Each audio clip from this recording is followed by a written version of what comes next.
दोस्तों, क्या आपने कभी सोचा है कि इस संसार में मृत्यु न होती तो क्या होता? आज हम इसके बारे में चर्चा करेंगे और आपको इस वीडियो के माध्यम से इसके बारे में जानकारी देंगे।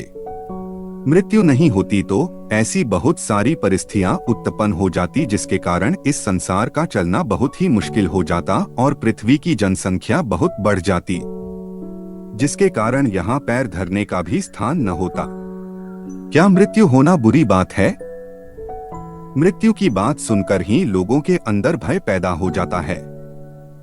लोग घबरा जाते हैं, लेकिन यह तो एक वास्तविक सत्य है जिससे कोई भी अछूता नहीं रह सकता। मृत्यु होना कोई बुरी बात नहीं, ये तो एक स्वाभाविक प्रक्रिया है जिसे शरीर परिवर्तन करता है। तो आइए जानते हैं उन सवालों का जवाब जो सभी के मन में उठते हैं। यदि मृत्यु होना बुरी बात नहीं है तो लोग इससे इतना डरते क्यों हैं? हर व्यक्ति की इच्छा होती है कि मेरी मृत्यु जल्द न हो, क्योंकि उनको मृत्यु के वैज्ञानिक स्वरूप की जानकारी नहीं है। वे अज्ञानतावश समझते हैं कि मृत्यु के समय बहुत कष्ट होता है। उन्होंने वेद, उपनिषद या दर्शन को कभी पढ़ा नहीं, वे ही अंधकार में पड़ते हैं और मृत्यु से पहले कई बार मरते हैं। मृत्यु के समय कैसा लगता है? जब आप सोने के लिए बिस्तर पर जाते हैं तो उस समय जिस प्रकार नींद में जाने लगते हैं तो आपको कैसा लगता है? ठीक वैसा ही मृत्यु की अवस्था में जाने में लगता है। उसके बाद कुछ अनुभव नहीं होता। जब आपकी मृत्यु किसी हादसे से होती है तो उस समय आपको मूर्छा आने लगती है, आप ज्ञान शून्य होने लगते हैं, जिससे कि आपको कोई पीड़ा न हो। यही ईश्वर की सबसे बड़ी कृपा है कि मृत्यु के समय मनुष्य ज्ञान शून्य होने लगता है और अचेतावस्था में जाने लगता है। मृत्यु के डर को दूर करने के लिए क्या करें? जब आप वैदिक आर्ष ग्रंथ, उपनिषद, दर्शन आदि का गंभीरता से अध्ययन करके जीवन, मृत्यु, शरीर आदि के विज्ञान को जानेंगे तो आपके अंदर का मृत्यु के प्रति भय मिटता चला जाएगा। और दूसरा ये कि योग मार्ग पर चलें तो स्वयं ही आपका अज्ञान कम होता जाएगा और मृत्यु भय दूर हो जाएगा। आप निडर हो जाएंगे। किन कारणों से पुनर्जन्म होता है? आत्मा का स्वभाव है कर्म करना। किसी भी क्षण आत्मा कर्म किए बिना रह ही नहीं सकता। वे कर्म अच्छे करे या फिर बुरे, ये उस पर निर्भर है, पर कर्म करेगा अवश्य। तो ये कर्मों के कारण ही आत्मा का पुनर्जन्म होता है। पुनर्जन्म के लिए आत्मा सर्वथा ईश्वराधीन है। पुनर्जन्म कब नहीं होता? जब आत्मा का मोक्ष हो जाता है तब पुनर्जन्म नहीं होता है।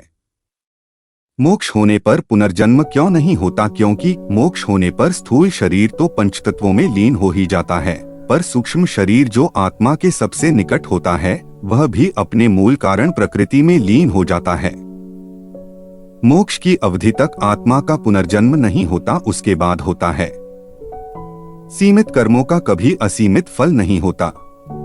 यौगिक दिव्य कर्मों का फल हमें ईश्वरीय आनंद के रूप में मिलता है, और जब ये मोक्ष की अवधि समाप्त होती है तो दोबारा से ये आत्मा शरीर धारण करती है। मोक्ष की अवधि कब तक होती है?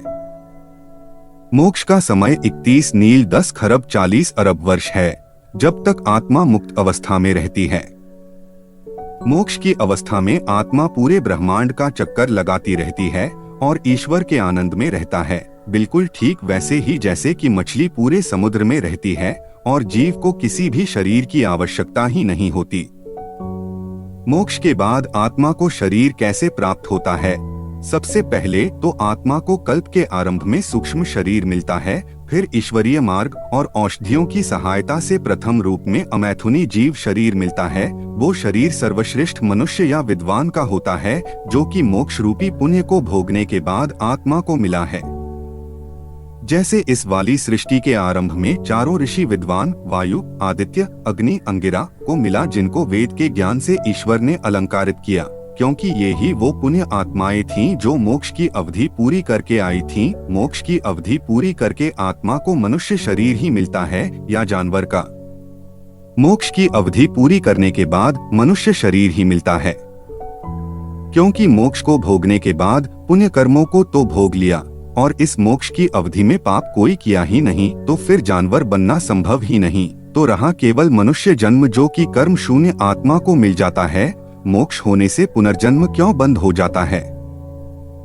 मोक्ष होने से पुनर्जन्म बंद हो जाता है, क्योंकि योगाभ्यास आदि साधनों से जितने भी पूर्व कर्म होते हैं, जो अच्छे या बुरे, वे सब कट जाते हैं। तो ये कर्म ही तो पुनर्जन्म का कारण है। कर्म ही न रहे तो पुनर्जन्म क्यों होगा? पुनर्जन्म से छूटने का उपाय योग मार्ग से मुक्ति या मोक्ष का प्राप्त करना है। जिस प्रकार के कर्म आपने एक जन्म में किए हैं, उन कर्मों के आधार पर ही आपको पुनर्जन्म में शरीर मिलेगा। कर्म कितने प्रकार के होते हैं? कर्म को मुख्य रूप से 3 भागों में बांटा गया है: सात्विक कर्म, राजसिक कर्म, तामसिक कर्म। और जो कर्म इन तीनों से बाहर हैं, वे दिव्य कर्म कहलाते हैं, जो कि ऋषियों और योगियों द्वारा किए जाते हैं। इसी कारण उनको हम तीनों गुणों से परे मानते हैं, जो कि ईश्वर के निकट होते हैं और दिव्य कर्म ही करते हैं। किस प्रकार के कर्म करने से मनुष्य योनि प्राप्त होती है?